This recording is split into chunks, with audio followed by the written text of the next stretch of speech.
নমস্কার। আতঙ্কের রুদ্রগড়ের পরবর্তী পর্ব আজকে শোনাব। নিজের হাতের তালুতে রক্ত দেখে আধ্যা থমকে দাঁড়ালো। শরীরটা মুহূর্তেই ঠান্ডা হয়ে গেল। আতঙ্কে কেঁপে উঠল সে। হাতের দিকে এক দৃষ্টিতে তাকিয়ে থাকতে থাকতে হঠাৎ তার মনে হলো, এই রক্ত কোথা থেকে এলো? তাড়াতাড়ি সে মুখ উঁচু করে বাড়িটির দিকে তাকালো। তার দৃষ্টি গিয়ে থামল দোতলার ছাদের পাঁচিলে। ছাদের পাঁচিলের ওপর থেকে একটা শাড়ি ঝুলছে, আর সেই শাড়ি থেকে টপ টপ করে রক্ত মাটিতে পড়ছে। আধ্যার শ্বাস আটকে গেল। মনে মনে সে ভাবতে লাগলো, এই শাড়িটা তো দোতলার ঝুল বারান্দার গ্রিলে বেঁধে রেখেছিলাম, তাহলে এটা ছাদের পাঁচিল থেকে ঝুলছে কেন? আর এই রক্ত এটা কোথা থেকে আসছে? আধ্যার মনের ভেতর এক ভয়াবহ আশঙ্কা জাগতে লাগলো। বাড়ির কারোর ক্ষতি করলো না তো পিশাচিনী? আতঙ্কে সে আর কিছু ভাবতে পারল না। সে দ্রুত ঘরের ভেতরে ঢুকে পড়ল। তাকে উদ্ভ্রান্ত অবস্থায় ভেজা পোশাকে ঢুকতে দেখে সমিতা উদ্বিগ্ন গলায় বলল, কি হয়েছে বোন? আধ্যা উদ্বেগের সাথে বলল, সবাই ঠিক আছে তো? সমিতা লক্ষ্য করল আধ্যার মুখে যেন লাল কিছু লেগে আছে।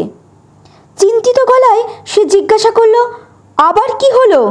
তোমার মুখে এই লালটা কি? আধ্যা কোনো উত্তর দিল না। সে সোজা বাবা মার ঘরের দরজার কাছে গেল। পর্দা ফাঁক করে দেখল বাবা বিছানায় শুয়ে আছে, আর মা পাশে বসে তার হাতে মেসেজ করছে। স্বস্তির নিঃশ্বাস ফেলে আধ্যা সেখান থেকে সরে এলো। এবার সে রান্নাঘরের দরজা দিয়ে উঁকি দিল।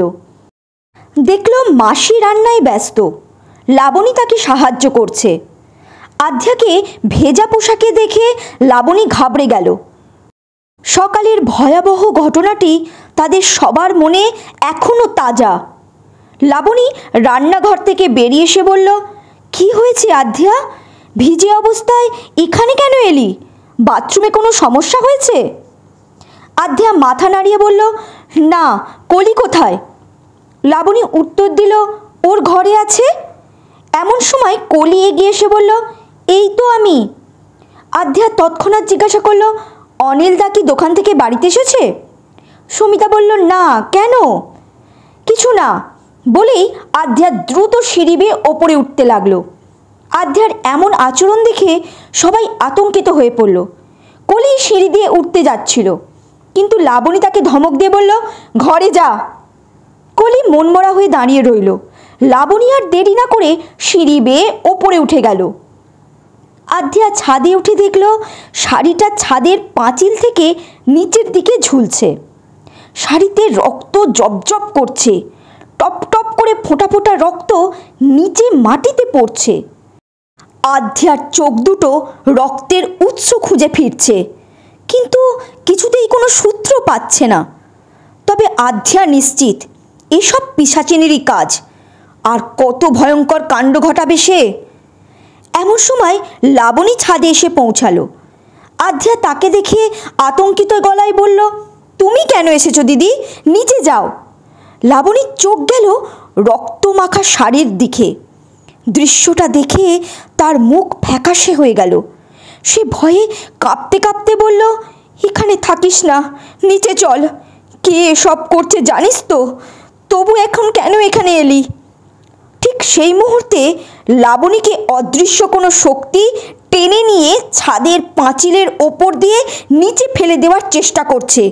তার পা দুটো ওপরের দিকে উঠে গেছে, আর শরীরটা ধনুকের মতো বেঁকে পাঁচিলের বাইরের দিকে চলে গেছে।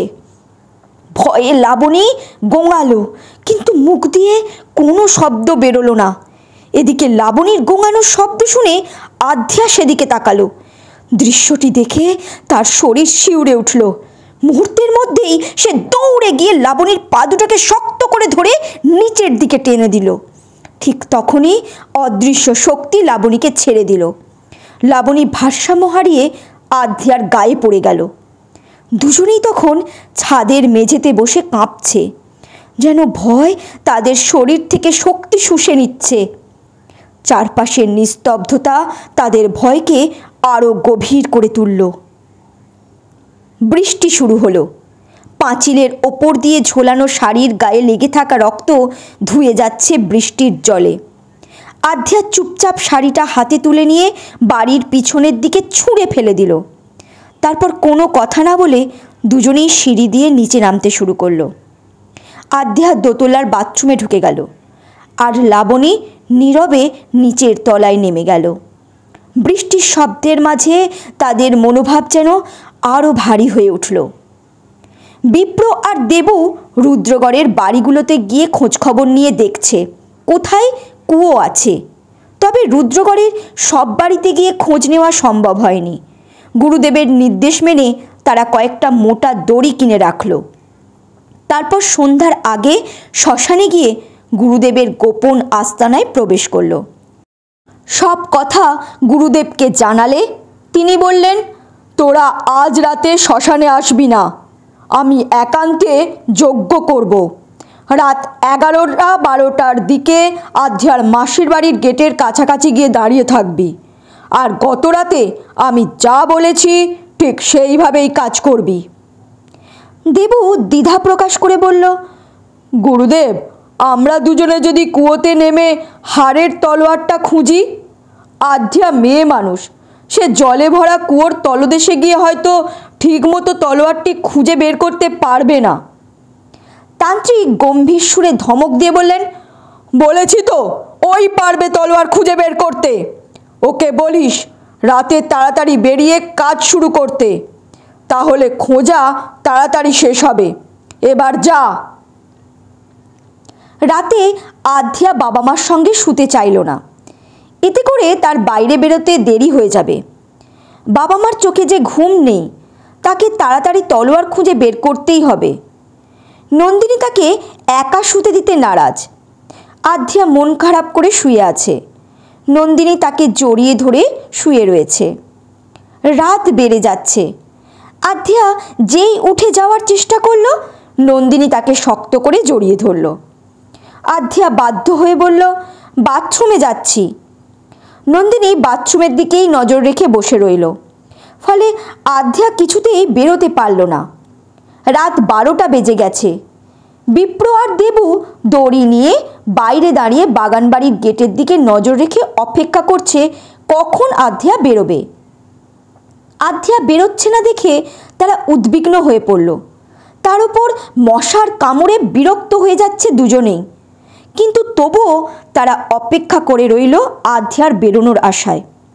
এদিকে শ্মশানে তান্ত্রিক মাটিতে একটা বড় গণ্ডি এঁকে ফেললেন, যাতে কোনো পিশাচিনী বা তার অনুগত অশরীরী আত্মারা গণ্ডির ভেতরে প্রবেশ করতে না পারে।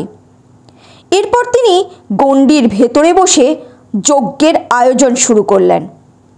যজ্ঞের উপাচার নিয়ে আগুন জ্বালিয়ে তিনি মন্ত্র উচ্চারণ করতে লাগলেন। আগুনে ঘি আর কাঠ ছড়ানোর সঙ্গে সঙ্গে পরিবেশ হয়ে উঠল ভয়ার্ত ও রহস্যময়। হঠাৎ যজ্ঞের ধোঁয়ার মধ্যে থেকে দুজন ভয়ঙ্কর চেহারার মহিলার আবির্ভূত হলো। তাদের চোখ থেকে অশুভ দৃষ্টি ছড়িয়ে পড়ছে। তারা তান্ত্রিকের দিকে তাকিয়ে বলল, আমাদের ডেকেছেন কেন তান্ত্রিক? তান্ত্রিক গম্ভীর গলায় বললেন, সেই মেয়েটি ফিরে এসেছে, সেই পারবে হাড়ের তলোয়ারটি খুঁজে বের করতে, যার জন্য আমি এত বছর ধরে অপেক্ষা করছি। মেয়েটির জন্মের দিন তলোয়ারটি আমি তার বাবার কাছ থেকে ছিনিয়ে নিতে পারিনি। তার বাবা তলোয়ারটি কোথায় রেখেছে তা আমিও জানি না। আধ্যা মেয়েটি তলোয়ার সম্পর্কে সব কথা জানতে পারলেও আমাকে কখনোই তা দেবে না, কিন্তু তলোয়ারটি আমার চাই। আধ্যার সঙ্গে ঐশ্বরিক শক্তি রয়েছে, যা ওকে সব বিপদ থেকে বাঁচিয়ে দিচ্ছে। মন্দির ওকে টানে। কেন টানে তা আমি জানি। যদিও মন্দিরে গিয়ে প্রদীপ জ্বাললে তাহলে আমার এত বছরের সাধনা বিফলে যাবে, যা আমি কিছুতেই হতে দেব না। তান্ত্রিক না থেমে বলতে লাগলেন, আমার শিষ্য বিপ্র আর দেবু কিছুই জানে না তলোয়ার সম্পর্কে কিংবা এখানে আসার আমার প্রকৃত উদ্দেশ্য নিয়ে। আমি শুধু ওদের বলেছি পিশাচিনীকে ধ্বংস করতেই হাড়ের তলোয়ারটি খুঁজতে হবে। কিন্তু ওদের বয়স কম আর সুন্দরী আধ্যার প্রতি ওদের দুর্বলতা আমার চোখে পড়েছে।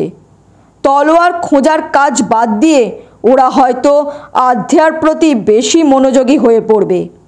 তাই তলোয়ারটি আমার হাতে আসা পর্যন্ত সব কিছু আমার পরিকল্পনা মতো এগোতে হবে।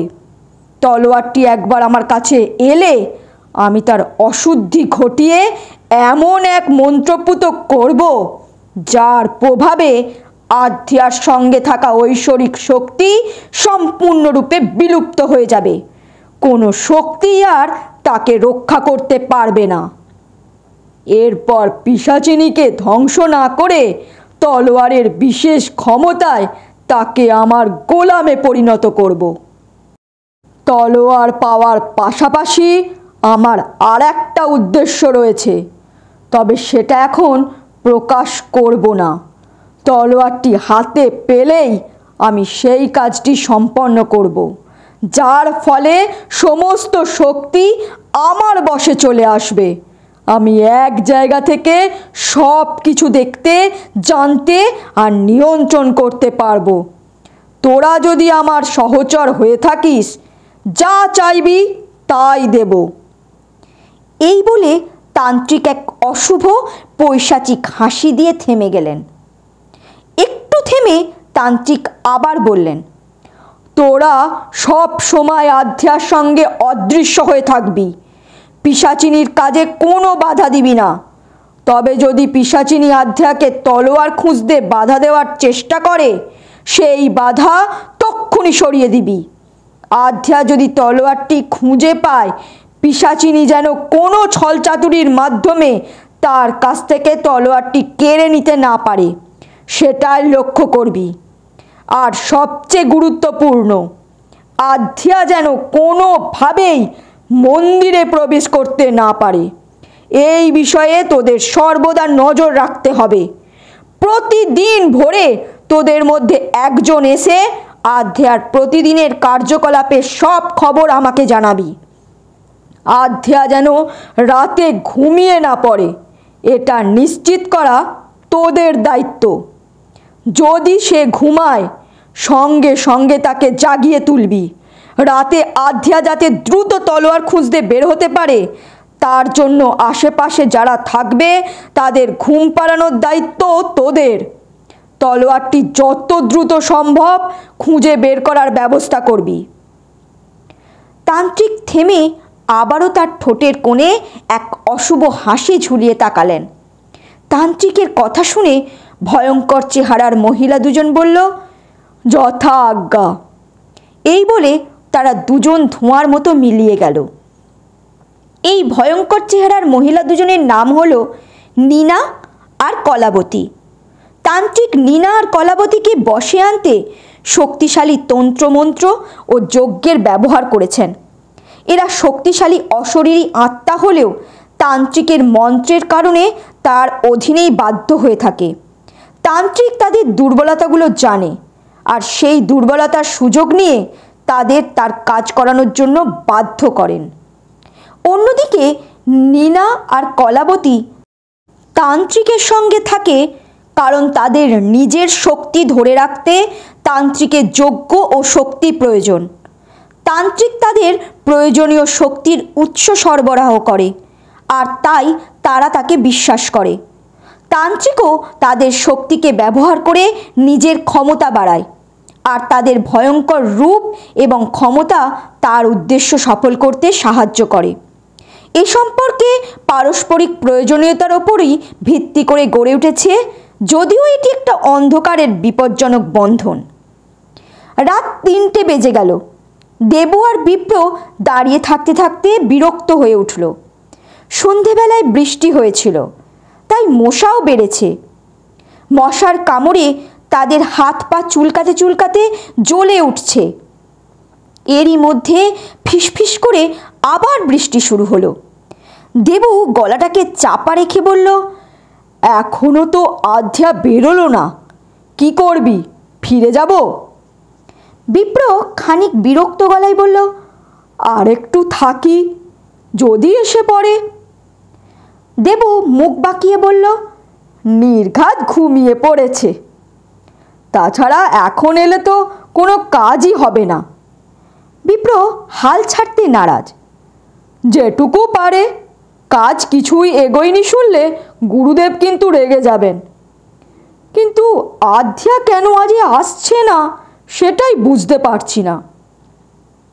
দুজনে মশার কামড় সহ্য করতে করতে গুড়ি গুড়ি বৃষ্টির মধ্যে অপেক্ষা করতে লাগলো। এদিকে দুশ্চিন্তায় নন্দিনীর কিছুতেই ঘুম আসছে না, বারবার এপাশ ওপাশ করছে সে। নন্দিনীর অস্থিরতা দেখে আধ্যা কিছুতেই বেরোতে পারছে না। ভেতরে ভেতরে ছটফট করতে লাগলো আধ্যা। তার মনে হলো আমার জন্য অপেক্ষা করতে করতে হয়তো বিপ্র আর দেবু বিরক্ত হয়ে বাড়ি ফিরে গেছে। এমন সময় নীনা আর কলাবতী আধ্যাদের ঘরে ঢুকলো। নন্দিনীকে নড়াচড়া করতে দেখে কলাবতী কিছু মন্ত্র বিড়বিড় করে বলে নন্দিনীর দিকে হাওয়া উড়িয়ে দিল। মুহূর্তের মধ্যেই নন্দিনীর চোখ ভারী হয়ে এলো। তারপর সে গভীর ঘুমে ঢলে পড়ে নাক ডাকতে শুরু করলো। এই সুযোগে আধ্যা চটজলদি উঠে ছুরিটা কোমরে গুজে নিয়ে তাড়াতাড়ি বাড়ি থেকে বেরিয়ে গেল। আধ্যাকে গেট খুলে বেরোতে দেখে বিপ্র আর দেবু হাঁপ ছেড়ে বাঁচল। তারা তড়ি ঘড়ি তার কাছে এগিয়ে এসে বলল, এত দেরি হলো কেন? দাঁড়িয়ে থাকতে থাকতে আমাদের কোমর ধরে গেছে, মশার কামড়ে গাগতর ফুলে একাকার। আধ্যা মাথা নিচু করে বলল, সরি, মা কিছুতেই ঘুমাচ্ছিল না, এই মাত্র ঘুমিয়েছে, জানি না উঠে গিয়ে আমাকে না দেখতে পেলে কি করবে। বিপ্র আর দেবু আধ্যাকে সঙ্গে নিয়ে কয়েকটি কুয়ো দেখালো, কিন্তু কোনোটি আধ্যার স্বপ্নে দেখা কুয়োটির মতো নয়। রুদ্রগড়ের অনেক বাড়িতে কুয়ো আছে। এখানকার মানুষ কুয়োর জল বিভিন্ন কাজে ব্যবহার করে। বাসন মাজা, জামা কাপড় ধোয়া থেকে শুরু করে শৌচকার্য কিংবা গাছপালায় জল দেওয়ার কাজেও কুয়োর জল ব্যবহার হয়। চারপাশ পরিষ্কার হচ্ছে, বৃষ্টিটা এখন আর নেই। দেবু বিপ্রকে বলল, এখন ফিরে চল। বিপ্র আধ্যাকে বলল, চলো, রাতে তাড়াতাড়ি আসবে, গুরুদেব বলে দিয়েছেন তোমাকে রাতে তাড়াতাড়ি বেরোতে। মা আমাকে ধরে শুয়ে থাকে, রাতে মায়ের ঘুম আসতে চায় না, সেজন্যই তো। বিপ্র বলল, বুঝেছি, তবুও যে কোনোভাবে তাড়াতাড়ি আসার চেষ্টা করো, বুঝতে তো পারছো হাড়ের তলোয়ারটা কতটা জরুরি। আমারও তো তলোয়ারটি খোঁজার তাড়া আছে, বাবাকে যে সুস্থ করতে হবে, রুদ্রগড়ের মানুষদের নরক যন্ত্রণা থেকে মুক্তি দিতে হবে। তারা কথা বলতে বলতে বাগান বাড়ির সামনে এলো। আধ্যা বলল, আপনারা এবার বাড়ি যান। বিপ্র বলল, কাজ কতদূর এগোলো গুরুদেবকে জানিয়ে তারপর বাড়ি যাব। তোমার স্বপ্নে দেখা কুয়ো পেলাম কিনা, তলোয়ারই বা পেলাম কিনা সেটা জানার জন্য গুরুদেব উদ্বিগ্ন হয়ে আছেন। ও ঠিক আছে, আমি আসছি। এই বলে আধ্যা বাড়ির ভেতরে ঢুকে গেল। সবাই ঘুমাচ্ছে। সে ছুরিটা কোমর থেকে বের করে ব্যাগে রেখে শুয়ে পড়ল। দেবু আর বিপ্র শ্মশানের দিকে এগোচ্ছে। তান্ত্রিক পথের দিকে তাকিয়ে অস্থিরভাবে দাঁড়িয়ে রয়েছেন। পূর্ব দিগন্ত ফর্সা হতে শুরু করেছে। তার গোপন আস্তানায় ঢোকার সময় ঘনিয়ে এসেছে। তবু তলোয়ারের সন্ধান পাওয়া নিয়ে উদ্বেগে তার মনে এক রাশ অশান্তি। বিপ্র আর দেবুকে শ্মশানের দিকে আসতে দেখে তিনি দ্রুত এগিয়ে এলেন। তীক্ষ্ণ দৃষ্টিতে তাকিয়ে প্রশ্ন করলেন, আধ্যার স্বপ্নে দেখা কুয়োটার সন্ধান পেলি? হাড়ের তলোয়ারের কোনো হদিশ পেলি? বিপ্র আর দেবু মাথা নিচু করে দাঁড়িয়ে রইল। তাদের মন খারাপ। দেবু মৃদু স্বরে বলল, না গুরুদেব, আধ্যা বের হতে দেরি করায় আমরা মাত্র কয়েকটা কুয়ো ওকে দেখাতে পেরেছি, কিন্তু সেগুলোর একটিও ওর স্বপ্নে দেখা কুয়োটির মতো নয়। তান্ত্রিকের মুখভঙ্গি দেখেই বোঝা যাচ্ছে তিনি রেগে গেছেন। আগে তিনি চিৎকার না করে শান্ত গলায় বললেন, আজ থেকে রাতে আধ্যা তাড়াতাড়ি বেরোবে। তোরা রাতে 10টার মধ্যে এসে দাঁড়িয়ে থাকবি, আর তোদের ওর জন্য বেশি অপেক্ষা করতে হবে না। এবার যা।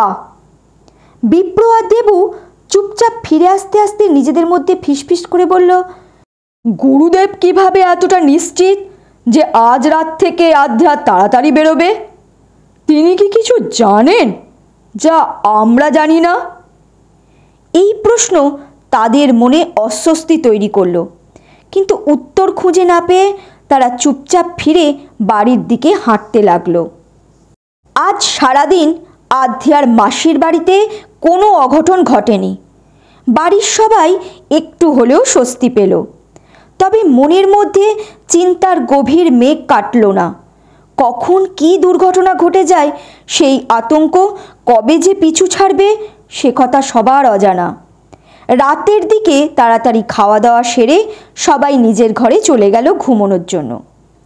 আবির আর আধ্যার মাঝখানে নন্দিনী শুয়ে পড়ল। শোয়ার সঙ্গে সঙ্গেই কলাবতী তাদের মন্ত্র বলে নন্দিনীকে গভীর ঘুমে আচ্ছন্ন করে দিল।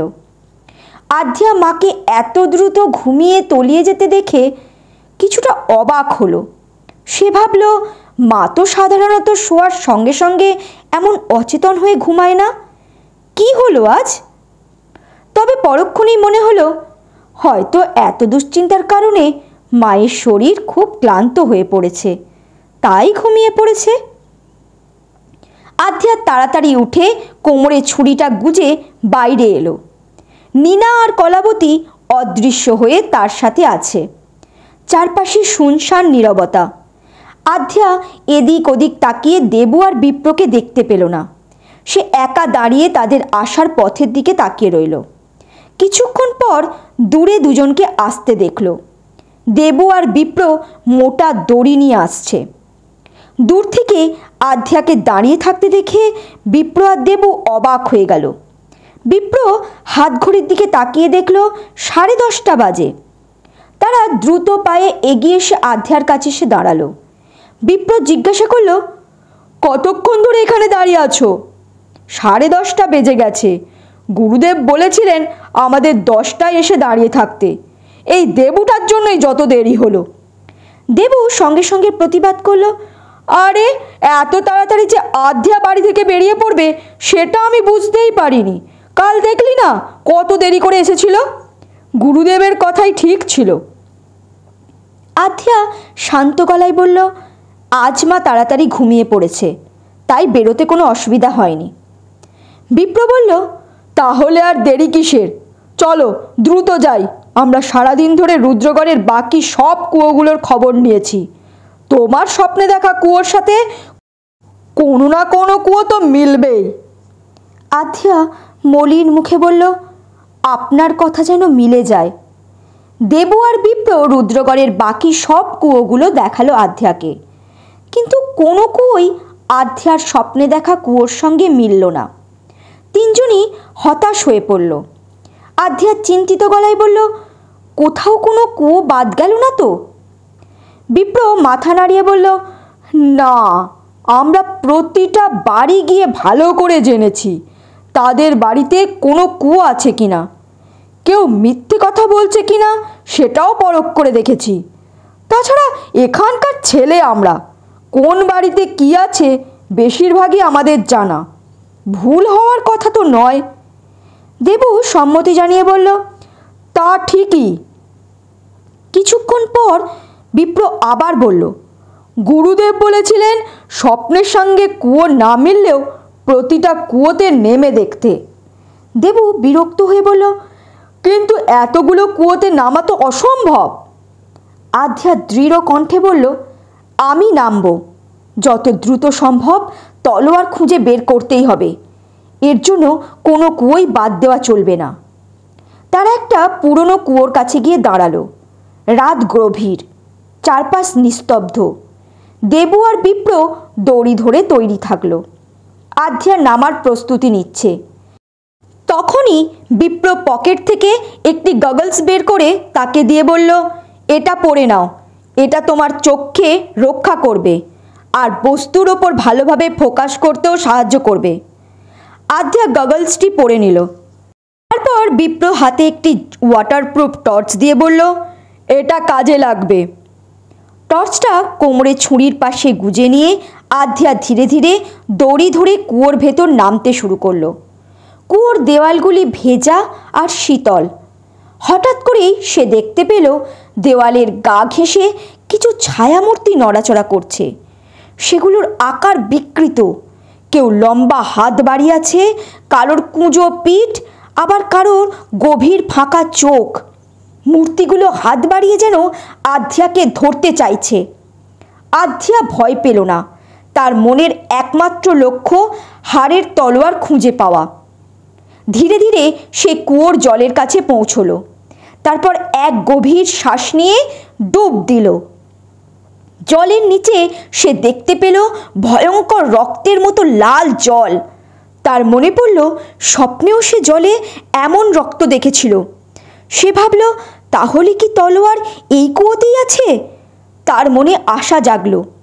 এদিকে নীনা আর কলাবতী অদৃশ্য থেকে তাদের মন্ত্র বলে ছায়াগুলিকে সরিয়ে দিল। তাদের মন্ত্রের শক্তিতে রক্ত জল ধীরে ধীরে স্বচ্ছ হতে শুরু করলো। জলের তলদেশে আদ্যা দেখতে পেল এক ভয়ঙ্কর মুখ, পিশাচিনীর বিকৃত বিভৎস চেহারা। প্রথমে সে চমকে উঠলেও পরে নিজেকে সাহস করে দৃঢ় করল, ভয় তাকে দমাতে পারবে না। পিশাচিনী তাকে জলের তলদেশে যেতে বাধা দেওয়ার চেষ্টা করল, কিন্তু নীনা আর কলাবতীর মন্ত্র বলে পিশাচিনীর শক্তি দুর্বল হয়ে পড়ল। আদ্যার কুয়োর প্রতিটা কোণ ভালোভাবে খুঁজল, কিন্তু হতাশ হয়ে দেখল হাড়ের তলোয়ার কোথাও নেই। জলের তলদেশে আরেকবার চোখ বুলিয়ে সে ওপরে উঠল। মুখে হতাশার ছাপ স্পষ্ট। এখানে তলোয়ার নেই, নিচু স্বরে বলল আদ্যা। তবে তার মনে দৃঢ় সংকল্প, যত কষ্টই হোক তলোয়ার তাকে পেতেই হবে। আদ্যা আরেকটা কুয়োতে নামল, কিন্তু সেখানে সে তলোয়ার খুঁজে পেল না। তবে সে থামল না। রাত আরও গভীর হলো। আকাশে ঘন মেঘ জমে আছে, যেন কোনো ভয়ঙ্কর দুর্যোগ আসতে চলেছে। বাতাসের শীতল স্পর্শে চারপাশ আরও শীতল হয়ে উঠল। গাছপালার ঘন ছায়ায় ঢাকা একটি পুরনো কুয়োর কাছে তারা এসে দাঁড়ালো। লোককথা প্রচলিত আছে, বহু বছর আগে এই কুয়োতে এক ব্যক্তি গভীর রাতে লাফিয়ে পড়ে আত্মহত্যা করেছিল। এই কুয়োটি এখন আর কেউ ব্যবহার করে না। চারপাশ নিস্তব্ধ, ঘন অন্ধকার। গগলস পরে টর্চ নিয়ে আদ্যা দড়ি ধরে কুয়োর গভীরে নামতে শুরু করলো। দেবু আর বিপ্র দড়ি শক্ত করে ধরে রইল। কুয়োর গভীরে নামার সঙ্গে সঙ্গে আদ্যার মনে হলো চারপাশের বাতাস ভারী হয়ে আসছে। হঠাৎ কুয়োর দেওয়ালে ঘন অন্ধকারের মধ্যে কিছু ছায়া দেখতে পেল। এই স্বাভাবিক ছায়া নয়, যেন জীবন্ত ছায়া। তাদের আকার ক্রমেই বদলে যাচ্ছে। কেউ হাতে বড় ছুরি নিয়ে এগিয়ে আসছে, কেউ অদ্ভুতভাবে তার দিকে তাকিয়ে আছে। উপরে দাঁড়িয়ে বিপ্র বলল, আদ্যা সাবধান, আমি কিছু নড়াচড়া দেখতে পাচ্ছি। আদ্যা নিচে থেকে চিৎকার করে বলল, সব ঠিক আছে, এগুলো আমার দিকে আসতে পারবে না। আগে কুয়োর দুটোতেও এই রকমই ঘটনা ঘটেছে। এদিকে পিশাচিনী এক জটিল ফাঁদ তৈরি করছে। সে নিজের শক্তি দিয়ে পুরো কুয়োর পরিবেশকে বিকৃত করতে শুরু করলো। হঠাৎ করেই কুয়োর ভেতর থেকে ভয়ঙ্কর এক আওয়াজ ভেসে এলো। সেই আওয়াজ এতই প্রবল যে দেবু আর বিপ্র হতবাক হয়ে গেল। দেবু, দড়ি শক্ত করে ধর, চিৎকার করে বলল বিপ্র। কিন্তু তাদের শক্তি যেন কিছুটা কমে এলো। পিশাচিনী তাদের মনেও বিভ্রান্তি ছড়িয়ে দিতে শুরু করলো। তাদের মনে হতে লাগলো যেন চারপাশে কেউ অদৃশ্যভাবে ঘুরে বেড়াচ্ছে। নীনা আর কলাবতী অদৃশ্য থেকে পরিস্থিতি সামলানোর চেষ্টা করলো। তাদের মন্ত্রের শক্তি পিশাচিনীর জাল কিছুটা হলেও দুর্বল করে দিল। কুয়োর নিচে আদ্যা হঠাৎ একটা অদ্ভুত দৃশ্য দেখল। তার মনে হলো জলের তলদেশে একটি সাদা ঝলমলে বস্তু রয়েছে। সে ভাবল এটিই তলোয়ার। সে দ্রুত জলের তলদেশে ডুব দিল, কিন্তু তলোয়ারের কাছে পৌঁছানোর আগেই সে বুঝতে পারল সেটি একটি ভ্রান্তি, পিশাচিনীর জাদুতে তৈরি একটা ফাঁদ। আধ্যাকে হতাশ করতে পিশাচিনী নিজে কুয়োর মধ্যে হাজির হলো। এবার আর ছায়ামূর্তি নয়, সে তার আসল ভয়ঙ্কর রূপে এলো। লম্বা, কুঁজো, বিকৃত মুখ, হাতে বড় বড় নখ আর লাল জ্বলন্ত চোখ। আধ্যা প্রথমে ভয় পেলেও দ্রুত নিজের সাহস ফিরে পেল। আধ্যা দৃঢ় কণ্ঠে বলল, আমি জানি তলোয়ার কোথাও না কোথাও আছে, তুমি আমাকে থামাতে পারবে না। তুই কখনো তলোয়ার পাবি না, আমি তোকে মেরেই ছাড়ব, ভয়ঙ্কর গলায় বলে পিশাচিনী তার বড় বড় নখ দিয়ে আক্রমণ করতে এলো আধ্যাকে। কিন্তু ঠিক তখনই নীনা আর কলাবতী শক্তিশালী মন্ত্র উচ্চারণ করল। তাদের মন্ত্রের শক্তিতে পিশাচিনী কিছুটা পিছিয়ে গেল। এদিকে দেবু আর বিপ্র দড়ি ধরে আধ্যাকে টেনে ওপরে তুলল।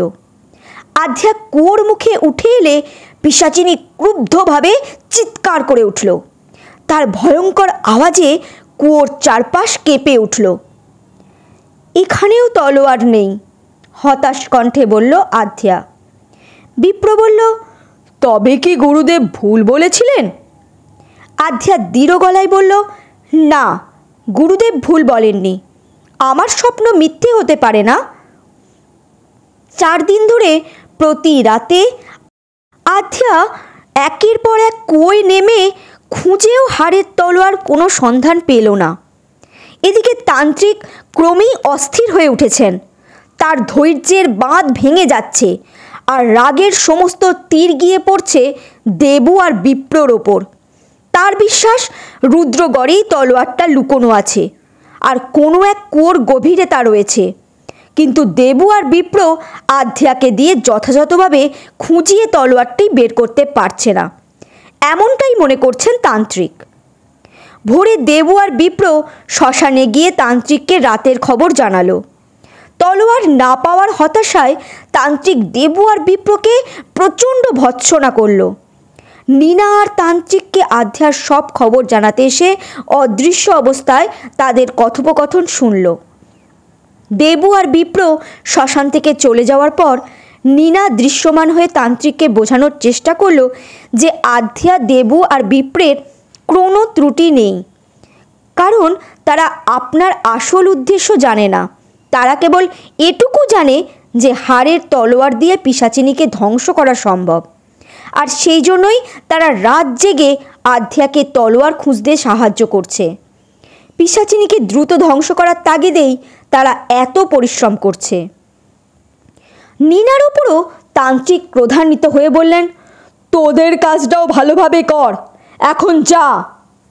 তান্ত্রিক যেন হাড়ের তলোয়ারের খোঁজে একেবারে উন্মাদ হয়ে রয়েছেন। আর মাত্র 3টি কুয়ো খুঁজে দেখার বাকি। আধ্যা ভেতরে ভেতরে প্রচণ্ড দুশ্চিন্তায় আছে। এই 3টে কুয়োতেও যদি হাড়ের তলোয়ার পাওয়া না যায় তাহলে সে কি করবে আর কোথায় খুঁজবে তলোয়ার? বাবার অমন অসহায় অবস্থা সে আর দেখতে পারছে না। অন্য রাতের মতো আজও আধ্যা, দেবু আর বিপ্র নতুন উদ্যমে তলোয়ারের খোঁজে নামল। প্রথম কুয়োয় কিছু না পেয়ে তারা দ্বিতীয় কুয়োর কাছে গেল। আধ্যা কুয়োর ভেতরে নেমে কুয়োর তলদেশে যেতেই দেখল ছোট ছোট বিভৎস মুখ, যেগুলো দিয়ে গল গল করে রক্ত ঝরছে। মুখগুলো ক্রমশ বড় হতে শুরু করলো। দৃশ্যটা এতটাই ভয়ানক যে আধ্যা কেঁপে উঠে জলের উপরে এসে মুখ বের করল। বিপ্র আর দেবু কুয়োর ভেতর টর্চের আলো ফেলে রয়েছে। তারা আধ্যার দিকে তাকিয়ে বুঝতে পারল কোনো ভয়ঙ্কর কিছু দেখেছে আধ্যা। বিপ্র তৎক্ষণাৎ আধ্যাকে বলল, আমি আসছি, কিন্তু দেবু তাকে সতর্ক করল, তুই নিচে নামবি না। বিপ্র অবশ্য দেবুর নিষেধ উপেক্ষা করল। কুয়োর ভেতরে নেমে আধ্যার কাছে পৌঁছানোর সুযোগ যেন সে হাতছাড়া করতে চায় না। বিপ্র নেমে যেতেই আধ্যা বিরক্ত হয়ে বলল, আপনি কেন এসেছেন? ওপরে যান। বিপ্র তবু কাছে এগিয়ে গেল। এদিকে নীনা আর কলাবতীর মন্ত্রপাঠে সেই ভয়ঙ্কর মুখগুলো হঠাৎ করেই মিলিয়ে গেল। আধ্যা আবার তলোয়ারের খোঁজায় মন দিল। বিপ্র কিন্তু অন্যদিকে মগ্ন। আধ্যার শারীরিক সৌন্দর্যের দিকে চেয়ে আছে সে। তার মনে হচ্ছে আধ্যাকে বুকে ঝরিয়ে ধরে তার প্রতি নিজের আকর্ষণ প্রকাশ করে, কিন্তু সাহসে কুলাচ্ছে না। ভয় হচ্ছে যদি আধ্যা চিৎকার করে ওঠে বা পরে এ কথা গুরুদেবের কানে যায়, তাহলে তো তাকে গুরুদেব তিরস্কার করবেন।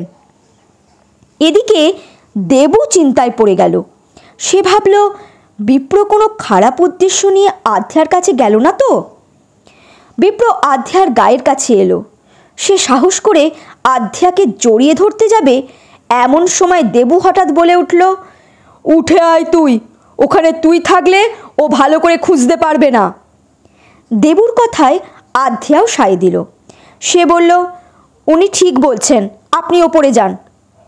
বাধ্য হয়ে বিপ্র ভগ্ন হৃদয়ে কুয়ো থেকে উঠে এলো।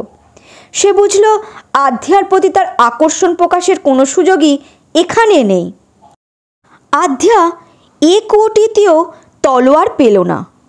তার মন খুব খারাপ হলো। আর একটি কুয়ো খোঁজা বাকি আছে। আধ্যার শীত করছে, রাত প্রায় শেষ। দেবু আধ্যাকে বলল, ফিরে চলুন। আধ্যা বলল, আর একটি কুয়ো বাকি আছে, দেখে যাই, যদি হাড়ের তলোয়ারটি পাই। দেবু বলল, ভোর হয়ে আসছে, কেউ উঠে পড়লে মুশকিল হয়ে যাবে। বাকি কুয়োটি দেখেই যাব। এই বলে আধ্যা বাকি কুয়োটির দিকে হাঁটা শুরু করলো। তারা কুয়োর কাছে পৌঁছলো। কুয়োটির পাশে একটি গাছ, আর তার পাশেই একটি বাথরুম। কুয়োর মুখ ঢাকনা দিয়ে ঢাকা। দেবু আর বিপ্র কুয়োর ঢাকনাটি খুলতেই শব্দ হলো, একটা ভারী ঢাকনা সরানোর গুমোর আওয়াজ। ঠিক সেই মুহূর্তে বাথরুম থেকে এক বৃদ্ধা বেরোচ্ছেন। আওয়াজ আর অন্ধকারে তিনজন ছায়ামূর্তি দেখে তিনি আতঙ্কে শিউরে উঠলেন। কাঁপতে কাঁপতে বিড়বিড় করে কিছু বলতে বলতে হঠাৎ চিৎকার করে উঠলেন। মনে হলো তিনি তাদের ভূত বা পিশাচিনী ভেবে ভীষণ ভয় পেয়ে গেছেন। কলাবতী তাকে তাড়াতাড়ি মন্ত্র বলে ঘুম পাড়িয়ে দিল। তিনি বাথরুমের দরজায় বসে ঘুমিয়ে পড়লেন। বিপ্র ভীত স্বরে আধ্যাকে বলল, তাড়াতাড়ি চলো এখান থেকে, কেউ দেখে ফেললে সমস্যা হবে। আধ্যা উদ্বিগ্ন মুখে বলল, উনি অজ্ঞান হয়ে গেছেন, ওনাকে আগে দেখি। বিপ্র বিরক্ত হয়ে বলল, মাথা খারাপ হয়ে গেছে, চলো এখনই। এই বলে সে আধ্যার হাত ধরে টানল, কিন্তু আধ্যা তার হাত ছাড়িয়ে বৃদ্ধার দিকে এগিয়ে গেল। বিপ্র আর দেবু অপেক্ষা না করে তড়িঘড়ি বাড়ি থেকে বেরিয়ে গেল। তারা আড়ালে দাঁড়িয়ে তাদের দিকে নজর রাখছে। আধ্যা দেখল, এ তো সেই বৃদ্ধা যিনি রমা বৌদির বাড়িতে তাকে বলেছিল, তোমাকে বড্ড চেনা লাগছে। আধ্যা ব্যাকুলতার সাথে বলল, ঠাকুমা, চোখ খুলুন, আমি মানুষ, দয়া করে ভয় পাবেন না, একটা দরকারে এসেছি। বৃদ্ধা চোখ খুললেন না। আধ্যা কুয়োর থেকে জল তুলে তার চোখে মুখে ছিটিয়ে দিল, তাও বৃদ্ধা চোখ খুললেন না। নীনা আর কলাবতী বুঝতে পারল, বৃদ্ধা চোখ না খুললে আধ্যা এখান থেকে যাবে না। সেজন্য তারা মন্ত্র বলে বৃদ্ধাকে জাগিয়ে দিল। বৃদ্ধা চোখ খুলে ভয়ে কাঁপতে কাঁপতে বললেন, কে? আধ্যা টর্চের আলো মেরে বলল, আমি আধ্যা, কলিদের বাড়িতে বেড়াতে এসেছি। আপনার সাথে আগে পরিচয় হয়েছে আমার, চিনতে পারছেন না আমাকে? আধ্যা তার সঙ্গে কিছুক্ষণ কথা বলে তাকে আশ্বস্ত করল। বৃদ্ধা ধীরে ধীরে শান্ত হলেন, কিন্তু তার মুখে আতঙ্কের ছাপ তখনও স্পষ্ট। আধ্যা বুঝতে পারল, পুরোপুরি স্বাভাবিক হতে তার কিছুটা সময় লাগবে। বৃদ্ধা গভীর দৃষ্টিতে আধ্যার দিকে তাকিয়ে বললেন, এখন এখানে কি করছো? আধ্যা বলল, দরকারে এসেছি, আপনি ভেতরে যান। এই বলে আধ্যা বৃদ্ধার বাড়ি থেকে বেরিয়ে গেল। বৃদ্ধা কিছুক্ষণ চুপচাপ ভাবলেন। এত সাহস মেয়েটার! তার মনে হঠাৎ আরেকজনের কথা ভেসে উঠল। তার মতোই সাহস, হাঁটা চলা, কথা বলার ধরন, এমনকি চেহারাতেও কিছুটা মিল আছে। তবে কি এ শ্যামার মেয়ে? বৃদ্ধা গভীর চিন্তায় পড়লেন। এই যে অবিকল শ্যামার মতো, তবে কি শ্যামা সত্যি তার সন্তানকে রক্ষা করতে পেরেছিল? আধ্যা বৃদ্ধার বাড়ি থেকে বেরোতেই দেবু আর বিপ্র আড়াল থেকে বেরিয়ে এলো। তারা তাড়া দিয়ে বলল, তাড়াতাড়ি চলো, কেউ দেখে ফেললে নানা প্রশ্ন করবে। তিনজনই দ্রুত পায়ে হাঁটতে লাগলো বাগান বাড়ির দিকে। চারপাশ হালকা আলোয় ভরে উঠেছে। আকাশের মুখ ভার, যেন যে কোনো সময় বৃষ্টি নামবে। শীতল হাওয়া আধ্যার গায়ে লাগছে। তার ভিজে পোশাক আরও বেশি অস্বস্তি বাড়িয়ে তুলছে। হাঁটতে হাঁটতে তারা কিছুটা এলো। একটা বাড়ির দিক থেকে এক ব্যক্তি কৌতূহলী দৃষ্টিতে তাদের দিকে মুখ বাড়িয়ে তাকালো। আধ্যার ভেজা পোশাক আর দেবুর হাতে মোটা দড়ি দেখে তার নজর সেদিকে আটকে গেল। সে অবাক হয়ে ভাবতে লাগলো, কেন এই অদ্ভুত পরিস্থিতিতে তারা একসঙ্গে যাচ্ছে। আকাশে মেঘ জমেছে, আর সেই অস্বস্তিকর নীরবতা যেন তার চারপাশে ঘনিয়ে আসছে। আধ্যা ভাবল, এতক্ষণে হয়তো মাসির বাড়ির অনেকে জেগে গেছে। যদি তারা আমাকে ভিজে অবস্থায় দেখে, তাহলে ভীষণ অশান্তি শুরু হবে। আজ আমার কপালে কি আছে কে জানে। ঝুল বারান্দায় কিছু বাধা নেই, যা ধরে সবার অজান্তে দোতলায় উঠে যাব। আধ্যা ভয়ে ভয়ে বাড়ির দিকে এগোলো। দরজার ভেতরে ঢুকে দেখল সবাই এখনও গভীর ঘুমে। স্বস্তির নিঃশ্বাস ফেলল সে। কোনো শব্দ না করে বাথরুমে ঢুকে দ্রুত স্নান সেরে নিল। তারপর নিঃশব্দে নিজের ঘরে গিয়ে ছুরিটা ব্যাগে ভরে মায়ের পাশে শুয়ে পড়ল, যেন কিছুই ঘটেনি। শ্মশানের নিস্তব্ধতা ভেদ করে তান্ত্রিক বিচলিত হয়ে পায়চারি করছেন। হঠাৎ দেবু আর বিপ্রকে শ্মশানে ঢুকতে দেখে তিনি উদ্বিগ্ন হয়ে তাদের দিকে এগিয়ে এলেন। পেয়েছিস হাড়ের তরোয়াল? তান্ত্রিকের কণ্ঠে উদ্বেগ স্পষ্ট। বিপ্র আর দেবু মাথা নিচু করে বলল, না। এদিকে কলাবতীও অদৃশ্য অবস্থায় উপস্থিত হলো। সে আধ্যার সব খবর জানাতে এলো। দেবু আর বিপ্র তান্ত্রিককে রাতের সব ঘটনা জানালো। তাদের কথা শুনে তান্ত্রিক প্রচণ্ড রেগে গিয়ে বললেন, নিশ্চয়ই ওই কুয়োটাতেই আছে হাড়ের তলোয়ার। কেন তোরা ধীরে ধীরে কুয়োর ঢাকনা খুললি না? দেবু মাথা নিচু করে বলল, ধীরেই খুলেছিলাম গুরুদেব। তান্ত্রিক আরও রেগে উঠলেন, তাহলে শব্দ হলো কি করে? আজ রাতে ভালো করে খুঁজবি, যা। দেবু আর বিপ্র হতাশ হয়ে চলে যেতেই কলাবতী দৃশ্যমান হলো। সে বলল, ওরা ঠিক বলছে তান্ত্রিক।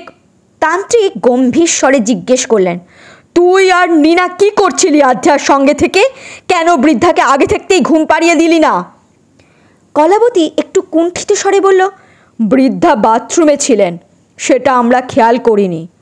তান্ত্রিক তীব্র কণ্ঠে বললেন, খেয়াল করা উচিত ছিল।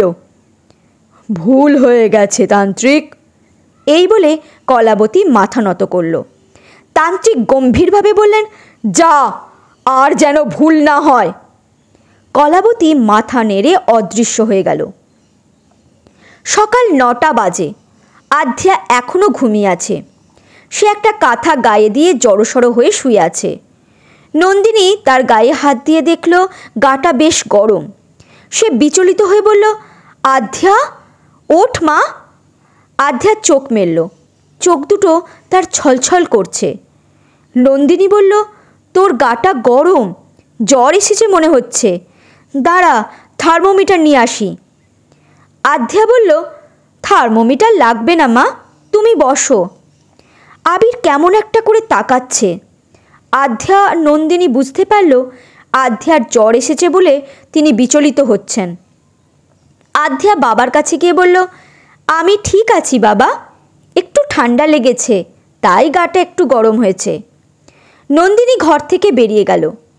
আধ্যা আবিরের কানের কাছে মুখ নিয়ে আস্তে আস্তে বলল, হাড়ের তলোয়ারটা পাইনি বাবা, আর একটা কুয়ো দেখা বাকি আছে, ওটাতেই নিশ্চয়ই হাড়ের তলোয়ারটা আছে। নন্দিনী থার্মোমিটার নিয়ে ঘরে ঢুকল। আধ্যা চুপ হয়ে গেল। নন্দিনী আধ্যার গায়ের জ্বর মেপে দেখল 100 ডিগ্রি তাপমাত্রা উঠেছে। নন্দিনী আধ্যাকে বলল, শুয়ে থাক তোর বাবার কাছে, আমি খাবার আনছি। আধ্যা বাবার পাশে শুয়ে এক হাত বাবার গায়ের ওপর রেখে নানা কথা বলতে লাগলো। সন্ধ্যের একটু আগে অনিল দোকান বন্ধ করে বাড়ি ফিরল। দরজা খুলেই সে চিৎকার করে উঠল, মা কোথায় তুমি? বাড়ির সবাই অবাক হয়ে ভাবল, অনিল এমন চিৎকার করছে কেন? কি হলো আবার? কেতকী, সমিতা, লাবণী আর কলি নতুন কোনো বিপদ হলো কি না সেই কথা ভেবে ভয়ে ছুটে এলো। কেতকী চিন্তিত স্বরে জিজ্ঞেস করল, কি হয়েছে অনিল? চিৎকার করছিস কেন বাবা? অনিল রাগে গজগজ করতে বলল, চিৎকার করব না তো কি করব? আধ্যাকে ডাকো। কেতকী বিস্মিত হয়ে বলল, কেন, কি হয়েছে? আধ্যা ঘর থেকে কথাটা শুনে বাইরে বেরিয়ে এলো। অনিল তীব্র কণ্ঠে জিজ্ঞাসা করল, বিপ্র আর দেবুর সঙ্গে রাতে কোথায় গিয়েছিলি? আধ্যা বুঝতে পারল অনিলদা সব জেনে গেছে। সে চুপ করে মাথা নিচু করে দাঁড়িয়ে রইল। কেতকী হতভম্ব হয়ে বলল, কি সব বলছিস তুই? অনিল কোভে বলল, ঠিক বলছি, বাইরে বেরোতে নিষেধ করার পরেও আধ্যা গত রাতে বিপ্র আর দেবুর সঙ্গে কোথাও গিয়েছিল। ফষ্টি নষ্টি করে ভোরবেলা ভিজে ছুপছুপে হয়ে বাড়ি ফিরেছে। এখন লোকে নানা কুৎসা রটাচ্ছে। ছি ছি। কেতকী বিরক্ত হয়ে চেঁচিয়ে উঠে বলল, থাম তুই। তারপর আধ্যার দিকে তাকিয়ে বলল, তুই সত্যিই বেরিয়েছিলি? আধ্যা কোনো উত্তর দিল না, মাথা নিচু করে চুপচাপ দাঁড়িয়ে রইল। নন্দিনী জানে তার মেয়ে কোনো খারাপ কাজ করতে পারে না। মেয়ের প্রতি তার সেই বিশ্বাস আছে। আধ্যা যদি রাতের বেলা কোথাও বেরিয়েও থাকে তবে তার নিশ্চয়ই কোনো বিশেষ কারণ আছে। এমনিতেই স্বামীর অসুস্থতায় চিন্তার নন্দিনীর মাথা ঠিক নেই।